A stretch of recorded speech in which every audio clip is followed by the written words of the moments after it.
Hi, I'm Heidi from Garden Crossings, and today we are up at the Northern Michigan Garden. We are located in Northern Michigan in the Lower Peninsula. We are gardening in a Zone 5B garden. In today's video, we are going to be taking a look at did the Bobex work to keep the deer out of our garden, and we're also going to be looking at smaller space gardens that I think are very obtainable size for the average gardener. We have a lot of small gardens that are just surrounding the house here. And each one of these gardens could be individually just taken and replicated, perhaps in your spaces. So while you may not have space for all the gardens that we have here, there's a good chance you have space for at least one of the little spaces that we have. So in the front here, we have we really try to think of color year round. It's August right now, and main things we're seeing blooming are the Firelight Tidbit Hydrangeas. These are about 2 foot tall right now and 2 foot wide. They're just starting to bloom, and one thing we're noticing is because we are more north than what we are at our house or at the garden center is things are just a little bit further behind. So the Firelight Tidbits are just starting to put on the blooms. This is the third year, I believe, that they've been planted. So they're keeping their nice compact size, which is perfect because that's just what we were hoping for this space. Some of the other things we have some phlox. These are the opening act phlox. I think it's ultra pink is the color, giving us just a nice splash of color. And what we do with a lot of the perennials in this bed is once the blooms are spent, we'll go ahead and trim them back. That way we can wait and anticipate a second round of blooms. Along the house here, we have 2 Bobo hydrangeas, and these we've kind of been just trimming off the buds when they get a little bit spent looking because we want to really bulk them up a little bit. They're not super bulked up at this point. So by trimming, we're going to create more branching, and more branching means more thickness and fullness to the plant, which in turn will result in more flowers as the season goes on. Right along the base there, Rod planted a line of the Sweet Romance lavenders. So we'll see how they do. This is a area with wood chips, and it gets drip irrigation.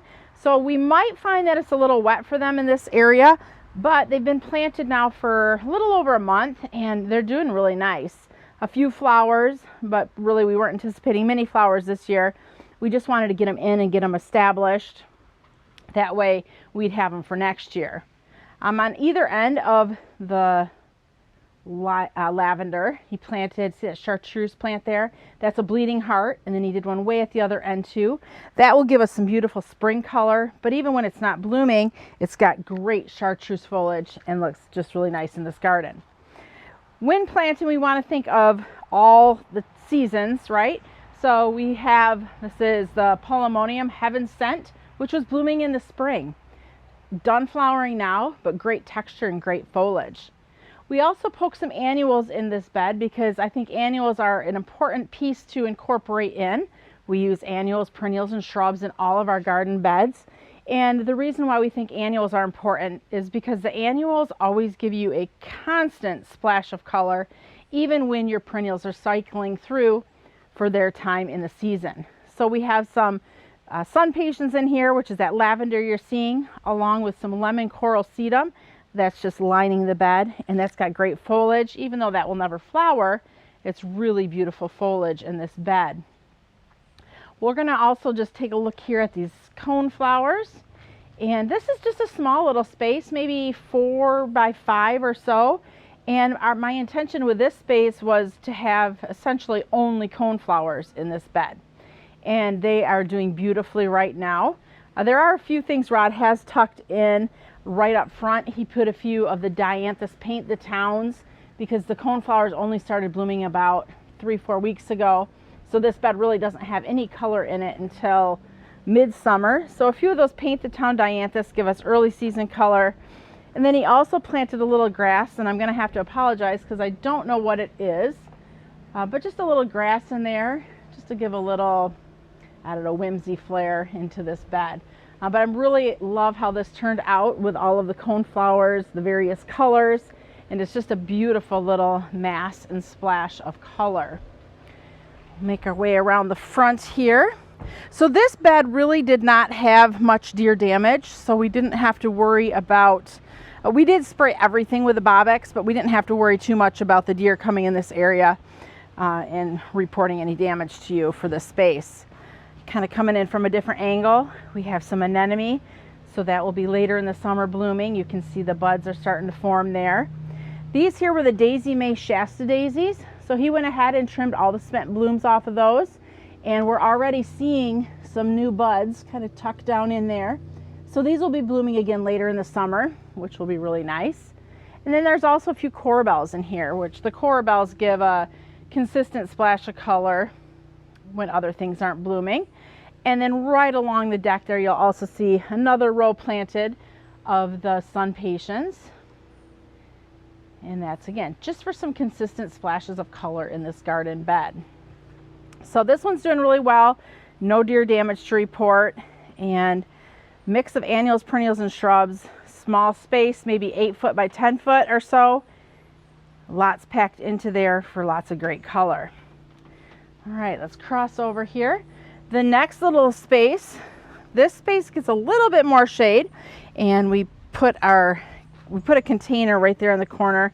It's doing okay. The palm tree did better than I expected. I thought it might get burned up. The annuals, I don't know. There's some angelonia in there. We did have some super bells, and everything's just kind of, there's not a lot of color. And I think it's because it was just too shady in this spot. In the back, the yellow flowers are Heliopsis Tuscan Sun. Those have bloomed pretty much once we got warm. Those things have been in bloom all summer long. We've got some white wands Veronica, which I'm surprised Rod didn't trim these back. They definitely need to get trimmed back, but whatever, next time. The Hydrangea grass. This is the Hydrangea all gold grass. This is a great grass if you just have a little area that you just want filled in or want just a little bit of motion. You can see it's kind of blowing in the breeze there. Great chartreuse color. I love this grass. It's just, I don't know, I feel like it's kind of a staple in a part shade to full shade garden, just to add that, the impact. There's a lot of impact that plant adds. Along the front, there's some Paint the Town Dianthus, which are not blooming any longer, along with some Cat's Pajamas Nepeta. Again, those were more of an early season when they were blooming. Tucked in the back corner there, we have some white sun patience, just to give us that splash of constant color. There is a hosta in there, which looks good. You can see the deer have not touched that particular one yet, and hopefully never. We also have a fern, which is some great texture.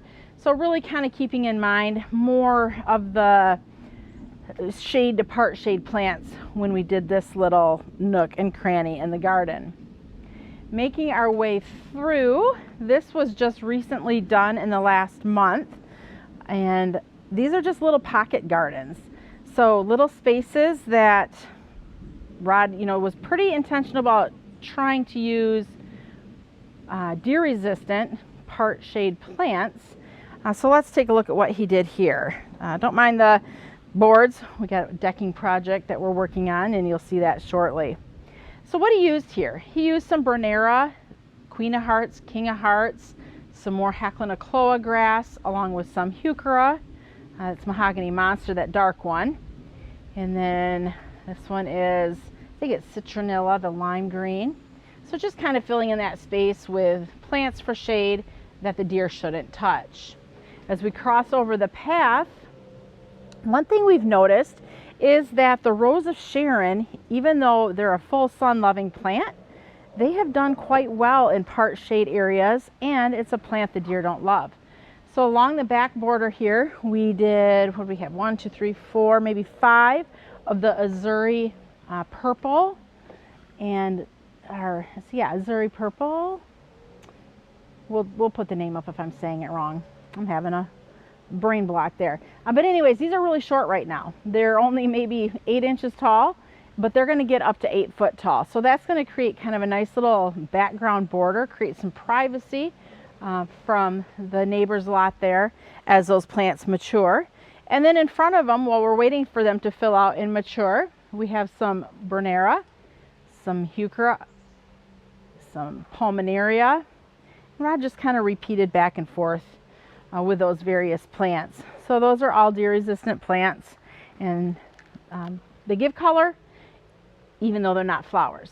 Now, he did put a little hosta there, and that hosta, we know we're risking things with that there. So we'll see. We'll keep it sprayed. That way the deer hopefully stay away. But it looks cute for now. Well, it's not salad for the deer. Next, we're going to kind of walk over this decking that Rod created. I don't know about you, but this little garden space here, and we're going to take a look from the bottom up as well. There's several just little gardens in here.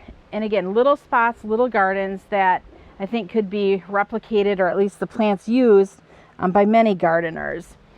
These gardens aren't so much enjoyed, I shouldn't say from the top down necessarily, because we're not here a lot. But if you look at the cottage, there's windows all along there.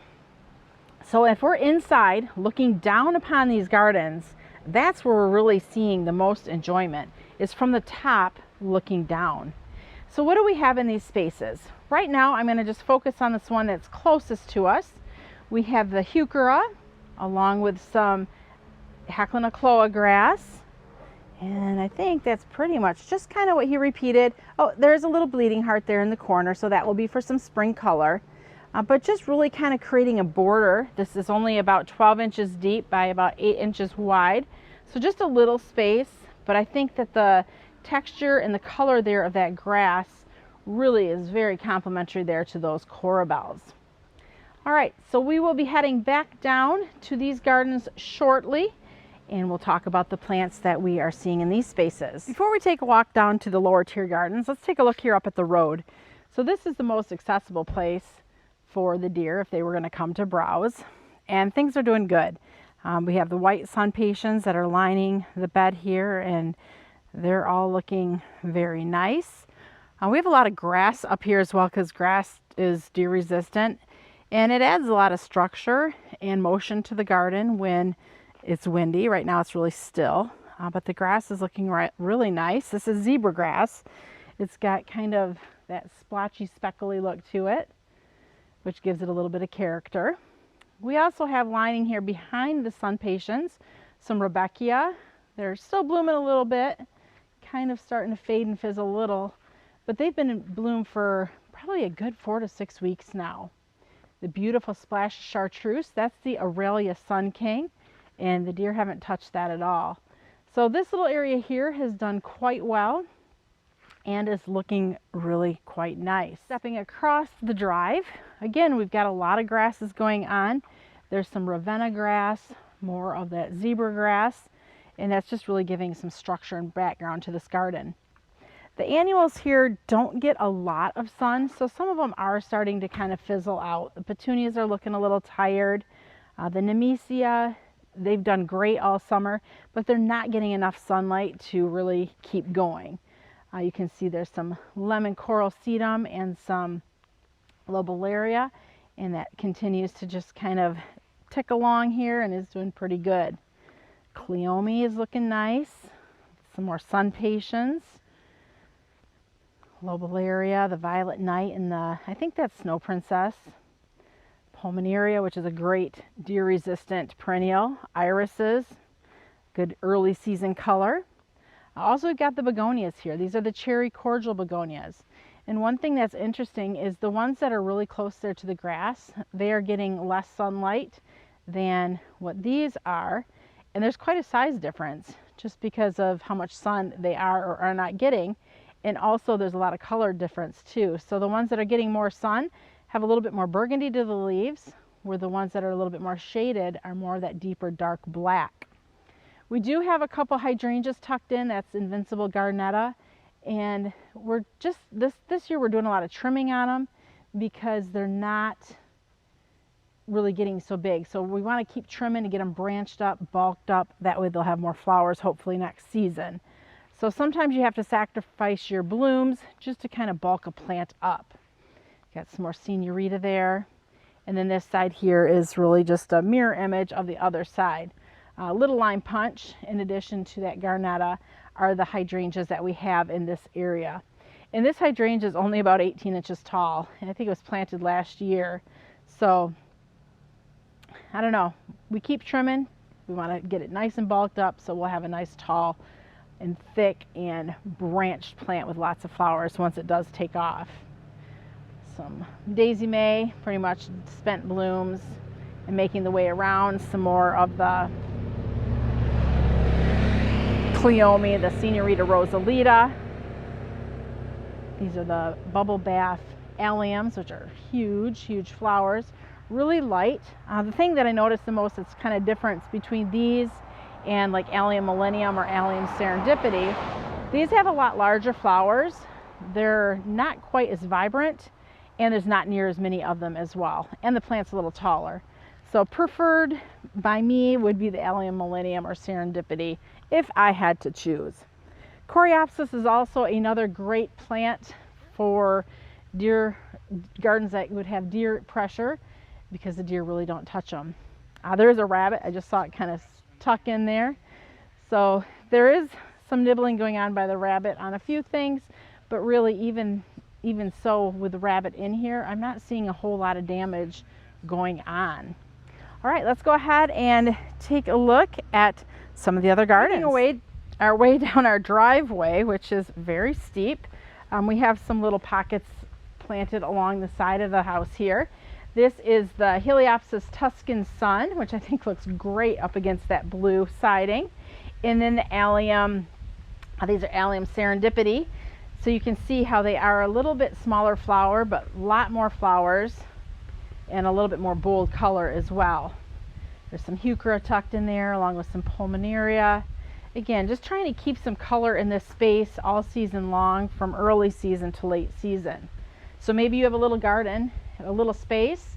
There's some ideas of some plants that you could tuck in just a little space. Here's another little space, and in here we have some phlox, Opening Act Pinkadot, Opening Act Ultra Pink, and then Rod just tucked a few caladiums in that we had extra, just to kind of give us some foliage color. And then there's also some salvia that were in here blooming earlier in the season. So kind of a little, this area looks a little messy in my opinion, but it still has a lot of color. All right, taking our walk down, we're going to look this way first. So this is a 3-tiered bed. And again, you may not have this much space in your garden, but maybe you have the space of just one of these tiers and are looking for ideas of what to put in your space. So in this garden space here, we have Karl Forester grass there along the back, and you can see how that's just lovely blowing there in the breeze. We have little lime punch hydrangeas, which are the white flowers blooming right now. Those plants did get some deer damage. They did nip off some of the flower buds, but once we put the Bobex on, we're not noticing that there's been any more damage. This bed is lined with Delphinium, but Dianthus, and a lot of the Paint the Town Dianthus, those were early season color, and right now they're just kind of little bluish, grayish, greenish mounds, which look pretty even when they're not in flower. We have the Let's Dance Can or Can Do. The name changed at some point, so if it's Can or Can Do, I'm not sure. I think Can Do is the most recent name on this plant. And I didn't know how these would do here. I don't know. To do the big leaf hydrangeas, it's kind of is it going to be reliable or not? And these came back gorgeous this year. They're only about 18 inches tall, 18 inches wide. They were just planted last year, so they haven't had a lot of chance to, years of growth under their belt. But one thing we did find is they bloomed very reliable, and I'm even seeing some new blooms on them. So the older blooms are the ones that are a little bit more faded, and the newer blooms are the ones that are a little bit richer pink. So, and also on this one over here, kind of the same thing. The older blooms are a little bit more dusty rose, with the newer blooms being the hot pink. So that's the difference between blooming off of the new growth and the old growth. We also have some salvia in here, and then tucked in the back corner, Bernera, and then some hostas. Now obviously hostas are not deer resistant, and we did notice some browsing on these plants from the deer, but once they were hit with the Bobex, we have not seen much additional damage. Now kind of looking at the top down into this next section, we had mentioned there was hostas. There's a lot of Monarda in here, or little groupings anyway of Monarda, and we trimmed it all back. That was blooming earlier in the season. We've got some anemone in here, which will be blooming probably in a month or so. The tall phlox did get affected from the deer. These were chewed. This is the luminary ultraviolet, but once we hit them with that Bobex, they put on some new growth and are now sending up new flowers. Even on this one here, you can see where the nibbles happened and where the new flowers are starting to emerge. So that's really encouraging. Even if you have deer damage, get it sprayed, get it protected, and the plants should put on new growth and give you additional flowers. A little grouping there of lavender up front, some daylilies, which that wasn't a great idea for the deer. They were eating those as well. We did have one flower survive, so next year we'll know we'll have to hit that a little sooner. This was actually the plant that was our indicator plant that let us know that yes, the deer are here. It's a hosta, and this is the hosta that was most affected, which that's great. You know, if this is going to be their main point of interest, I don't love this hosta anyways, so go ahead and eat at it and let the rest of my garden just be free from, you know, the deer. This can be their salad bar if they want it to be. Now I know that's not true. They're not going to stick with the one plant, but I'm okay that this was the hardest hit with damage. All right, I'm going to step off this little ledge here and continue down to the next little area. So this area we lined with Nemesia, and the Nemesia really has done great. The nights are getting colder though, so the Nemesia really aren't putting on as many flowers as what they had earlier when it was warmer all season long. But it's really interesting because you can see down there at the base of the plant how they just continue to send up, taller and taller flower spike with flowers at the top. Very fragrant plant, really lovely. A few more phlox right there. Again, those were eaten down, so they're quite spindly and sparse, but you can see they did put on some new flowers. We've got some torchlight coleus in there, which looks really nice as a foliage interest. Daylilies were planted in this area. And again, all of our flowers were eaten off, and the daylilies aren't super quick to rejuvenate more flowers. So unfortunately, we will not get many flowers from the daylilies this year.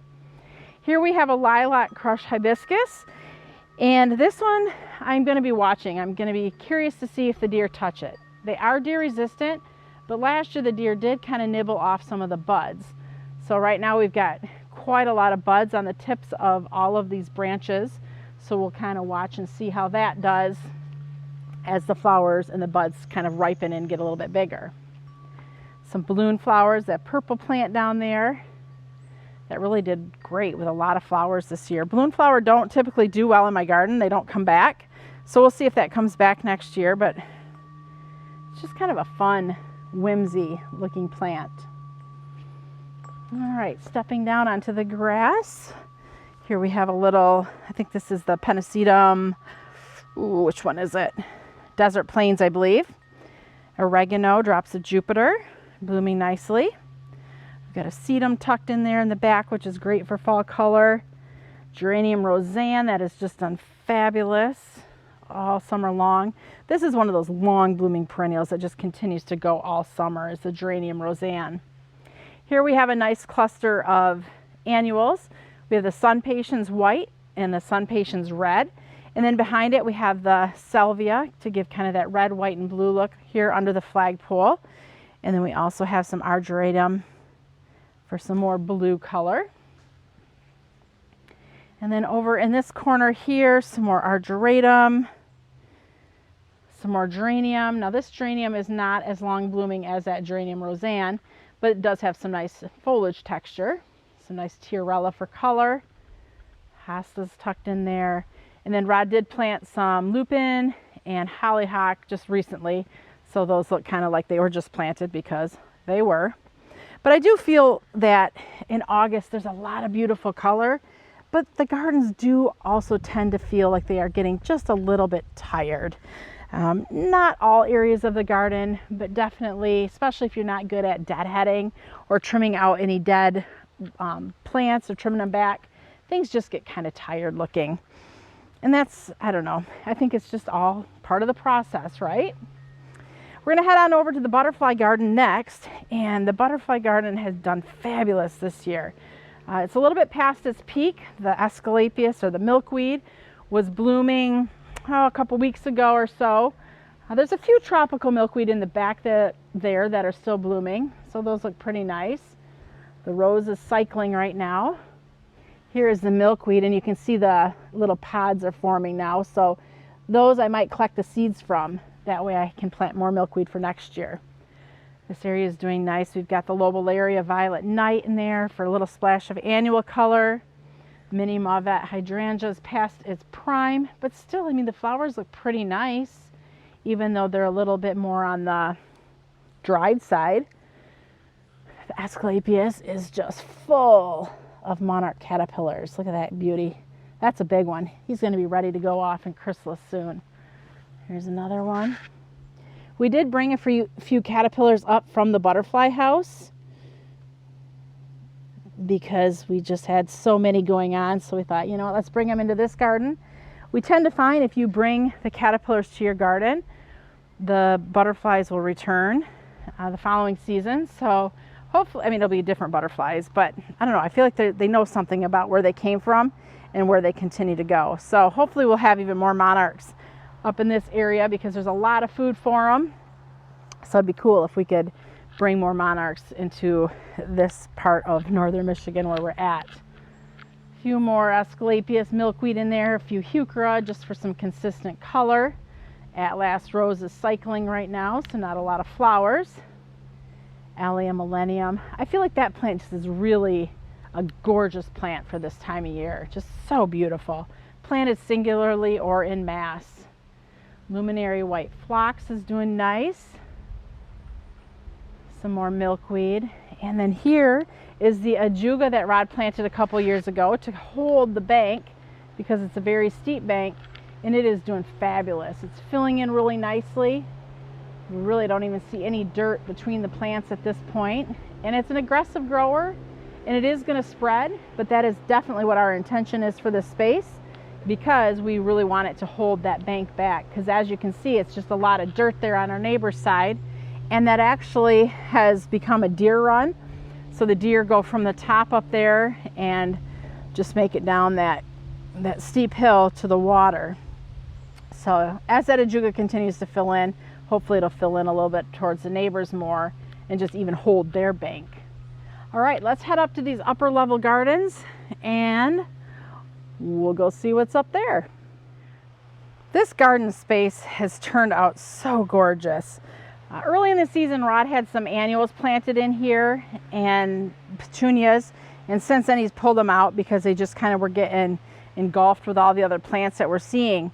But the front of this bed we have lined with white sun patience, and then in here there's a lot of coneflowers. We did a drift of coneflowers, the Pugster blue butterfly bush. Let me see if I can get in here without stepping on some plants. Well, here's one right up front. We have 5 or so Pugster blue butterfly bush in, and they smell amazing. Bobo hydrangeas along the back wall. And then we did kind of a drift as well of the mini Mauvette hydrangeas, which they are done blooming right now, but still have interest in this garden. And we haven't trimmed back the blooms yet because they do still have a lot of added interest. So right now we're seeing a lot of obviously hydrangeas, coneflowers, tall phlox, butterfly bush, and then the annual sun patience that Rod planted. Earlier in the season, the color was dianthus, the Paint the Town dianthus, along with veronica and salvia. So definitely keeping in mind all seasons. There's some creeping phlox in here as well when planting this bed. Now this is a little bit bigger bed, still not huge, I think by some people's standards of gardening, but this would be probably the largest garden bed we have here. I'm going to go ahead and walk up on top so we can kind of see it from a top-down perspective. So looking from the upper level down, you can see there's a lot of color going on. And sometimes when you're creating your garden beds, again, do you create them for looking at them from ground level, or are you creating them for looking at them from up above? This garden definitely is seen from ground level, or kind of looking up onto them, but also looking down onto them from the windows from the house behind me. So this is kind of the top-down view. A lot of beautiful color. And I don't know. This, I think, is my favorite time of year for this particular garden space. One thing I'm noticing is the coneflowers. I'm seeing some seedlings in there. So when it comes time to come in and kind of do some more weeding, I think we'll leave those seedlings in because the coneflowers are just adding so much vibrancy and so much color to this garden. So again, most of the plants in here are, well, when we planted this one, we really didn't plant with deer resistance in mind. But these plants have held up pretty good. The deer have not been in this garden to our knowledge. And so all the plants that are in here have not been touched.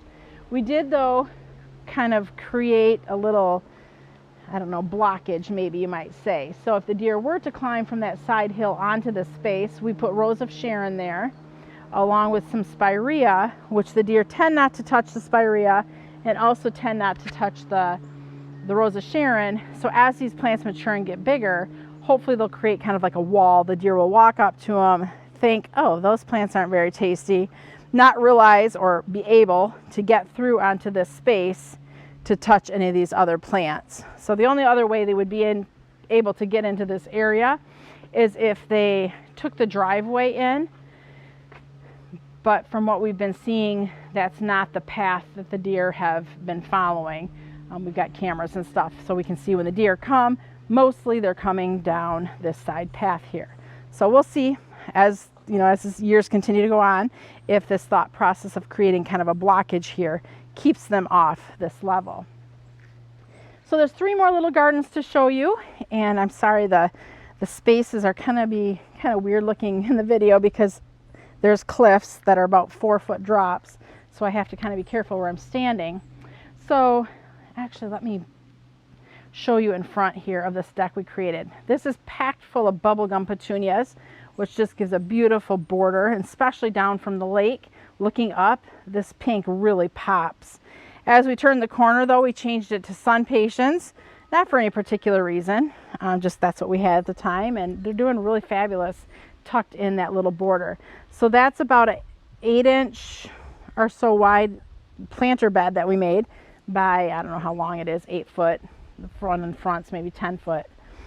This little garden bed here, the plants that Rod used were the Astilbe Dark Side of the Moon. That's that dark foliage plant you're seeing. It's not blooming right now. There's another Astilbe that's finished flowering. The yellow you're seeing is Heliopsis Tuscan Gold. There's some Virginia in here, Creeping Phlox. The white are Sun Patience. And then what else? We've got a little Ligularia. Okay, I'm going to try to get in the corner there to show you that Ligularia. Better not step on a plant. There it is. That's tucked in the corner because that's going to get a little bit taller. So from a different angle, this is this garden bed here. It's about 5 foot by maybe 8 foot, but then kind of more of a triangular shaped bed. This little bed here, the next level, has Astilbe, Bleeding Heart. There's some Jacob's Ladder in here, Penstemon, some Ajuga, and some Dianthus, and then also some Delphinium. Sorry, I had to think there what we all had. So those are some of the plants that we have in this little space. This was just planted, so we'll see how it looks next year. And then of course some white sun patience, because every bed needs some annuals to give it some constant, always in color flower. Next, I'm going to try to walk my way on this little path to the next bed. All right, and show you from this level here. So this bed here is, I'm going to say, a 10 by 8 foot space, just to kind of give you a little bit idea of the space here. Not a lot of flower color going on right now, but you can see we definitely did use some foliage to give some pops even when the flowers aren't flowering. So we've got some black corabels, some green or chartreuse corabels. There is Polemonium in there, Jacob's Ladder. There's also some Bernera, Queen of Hearts, and not Jack Frost, but Queen of Hearts and Jack of Diamonds, I think, is the proven winner one. Trying to do this all from memory. Some Tiarella, Campanula, What else? Some balloon flower, a stilbe, some ligularia there along the back for some height. And then there are a couple hostas, which again we know are dangerous with the deer. So we'll just see how they do, but we can always spray them with that Bobex spray if we start noticing an issue. So a lot of this little space right now is texture and foliage color. When it does bloom, we see shades of purple, some pink, a little bit of yellow, some blues. So not a huge color palette in this little bed, but a lot of foliage texture and just evergreens with the foliage. So kind of another pretty space, different. All of these gardens are just a little bit different in the style that Rod did. A lot of different plants that he used, but I think that's kind of fun too, because I think the more plants we can trial and showcase, the better off we can tell you things that do and don't work, especially when we're talking, you know, deer resistance, deer pressure, that kind of thing. Now, that being said, these plants, everything I've said that is, you know, deer resistant, deer proof, no plant is deer proof. So deer resistance is basically just that, possibly resistant to deer. The deer, if they are hungry enough, will eat anything. So just because a plant says it's deer resistant does not mean that the deer will not touch it. It's just going to be a plant that's going to give you the best chance of hopefully keeping the deer away from it. If you have any questions or comments on any of the plants that we've talked about today, or just general questions about deer and, you know, what maybe you could do to keep them out of your garden, I'll try to answer them the best I can.